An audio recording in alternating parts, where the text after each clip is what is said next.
ಇನ್ನು ದಾವಣಗೆರೆ ಪೊಲೀಸರು ಅತಿದೊಡ್ಡ ಬೇಟೆಯೊಂದನ್ನು ಆಡಿದ್ದಾರೆ. ನ್ಯಾಮತಿಯ ಎಸ್ಬಿಐ ಬ್ಯಾಂಕ್ ಲೂಟಿ ಮಾಡಿ 17.5 ಕೆಜಿಯಷ್ಟು ಚಿನ್ನವನ್ನ ಕದ್ದೊಯ್ದಿದ್ದ ಆರೋಪಿಗಳ ಹೆಡೆಮುರಿ ಕಟ್ಟಿದ್ದಾರೆ.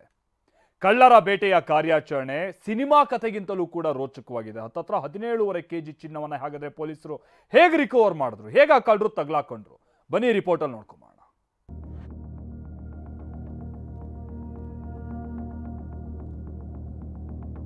ಸಾಲು ಸಾಲಾಗಿ ಜೋಡಿಸಿರೋ ರಾಶಿ ರಾಶಿ ಚಿನ್ನದ ಸರಗಳು, ಲೆಕ್ಕವಿಲ್ಲದಷ್ಟು ಗೋಲ್ಡ್ ರಿಂಗ್ಗಳು, ಕಣ್ಣು ಕುಕ್ಕುವಂತಿರುವ ನೆಕ್ಲೆಸ್ಗಳು, ಇದೆಲ್ಲ ದಾವಣಗೆರೆ ಜಿಲ್ಲೆ ನ್ಯಾಮತಿ ತಾಲೂಕಿನ ಎಸ್ಬಿಐ ಬ್ಯಾಂಕ್ ಶಾಖೆಯಲ್ಲಿ ಗ್ರಾಹಕರು ಅಡ ಇಟ್ಟಿದ್ದ ಚಿನ್ನಾಭರಣಗಳು. ಇಷ್ಟು ಚಿನ್ನವನ್ನ ತಮಿಳುನಾಡಿನ ದರೋಡೆ ಗ್ಯಾಂಗ್ ಲೂಟಿ ಹೊಡೆದಿತ್ತು. ಕಳೆದ ವರ್ಷ ಅಕ್ಟೋಬರ್ 27ರಂದು ಬ್ಯಾಂಕ್ನ ಹಿಂಬದಿಯಲ್ಲಿ ಕನ್ನ ಕೊರೆದು 13 ಕೋಟಿ ರೂಪಾಯಿ ಮೌಲ್ಯದ ಬರೋಬ್ಬರಿ 17 ಕೆಜಿ 750 ಗ್ರಾಂ ಚಿನ್ನಾಭರಣವನ್ನ ಹೊತ್ತೊಯ್ದಿತ್ತು. ಬ್ಯಾಂಕ್ ತುಂಬೆಲ್ಲ ಖಾರದ ಪುಡಿ ಚೆಲ್ಲಿ ಪರಾರಿಯಾಗಿದ್ರು. ಕೃತ್ಯ ನಡೆದ 4.5 ತಿಂಗಳ ಬಳಿಕ ಪೊಲೀಸರು ಪ್ರಕರಣ ಭೇದಿಸಿದ್ದಾರೆ. ತಮಿಳುನಾಡಿನ ಇಬ್ಬರು ಸೇರಿ 6 ಆರೋಪಿಗಳ ಹೆಡೆಮುರಿ ಕಟ್ಟಿದ್ದಾರೆ. ಸಿನಿಮಾ ಕಥೆಯನ್ನ ಮೀರಿಸುವಂತಿದೆ ಬ್ಯಾಂಕ್ ಲೂಟಿ ಸ್ಟೋರಿ. ಸಾಲ ಕೊಡದೇ ಇದ್ದದಕ್ಕೆ ಬ್ಯಾಂಕ್ ಲೂಟಿ ಮಾಡೋದಕ್ಕೆ ಪ್ಲಾನ್. ನ್ಯಾಮತಿ ಎಸ್ಬಿಐ ಬ್ಯಾಂಕ್ನಲ್ಲಿನ ಚಿನ್ನ ದರೋಡೆ ಸ್ಟೋರಿ ಸಿನಿಮಾ ಕಥೆಯನ್ನು ಮೀರಿಸುವಷ್ಟು ರೋಚಕವಾಗಿದೆ.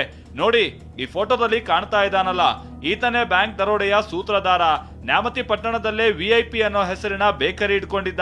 ಒಮ್ಮೆ ಎಸ್ಬಿಐ ಬ್ಯಾಂಕ್ನಲ್ಲಿ ಲೋನ್ಗೆ ಅಪ್ಲೈ ಮಾಡಿದ್ದ, ಆದ್ರೆ ಲೋನ್ ಕೊಡೋದಕ್ಕೆ ನಿರಾಕರಿಸಲಾಗಿತ್ತು. ಇದೇ ಸಿಟ್ಟಿನಿಂದ ಅದೇ ಬ್ಯಾಂಕ್ ಲೂಟಿಗೆ ಪ್ಲಾನ್ ಮಾಡಿದ್ದಾನೆ. ಹಿಂದಿ ಧಾರಾವಾಹಿ ಮತ್ತು ಯೂಟ್ಯೂಬ್ ನೋಡಿ ಬ್ಯಾಂಕ್ ಲೂಟಿ. ಆರೋಪಿಗಳಿಗೆ ನೆಟ್ಫ್ಲಿಕ್ಸ್ ನ ಮನಿ ಹೇಸ್ಟ್ ಪ್ರೇರಣೆ. ಖದೀಮ ವಿಜಯ್ ಕುಮಾರ್ ಬ್ಯಾಂಕ್ ಲೂಟಿಗೂ ಮುನ್ನ ಸಾಕಷ್ಟು ಸ್ಟಡಿ ಮಾಡಿದ್ದಾನೆ. ಯೂಟ್ಯೂಬ್ ವಿಡಿಯೋಗಳನ್ನ ನೋಡಿದ್ದಾನೆ. ಹಿಂದಿ ಧಾರಾವಾಹಿ, ಅದರಲ್ಲೂ ನೆಟ್ಫ್ಲಿಕ್ಸ್ ನಲ್ಲಿ ಪ್ರಸಾರವಾಗುವ ಫೇಮಸ್ ಮನಿ ಹೈಸ್ಟ್ ಅನ್ನುವಂತ ಕ್ರೈಮ್ ಸರಣಿಯನ್ನ ನೋಡಿ ಪ್ರಭಾವಿತನಾಗಿದ್ದ ವಿಜಯ್ ಬ್ಯಾಂಕ್ ದರೋಡೆಗೆ ಸ್ಕೆಚ್ ಹಾಕಿದ್ದಾನೆ. ಮೊದಲಿಗೆ ತನ್ನ ಸಹೋದರ ಅಜಯ್ ನನ್ನ A1 ವಿಜಯ್ ಜೊತೆ ಮಾಡ್ಕೊಂಡಿದ್ದಾನೆ.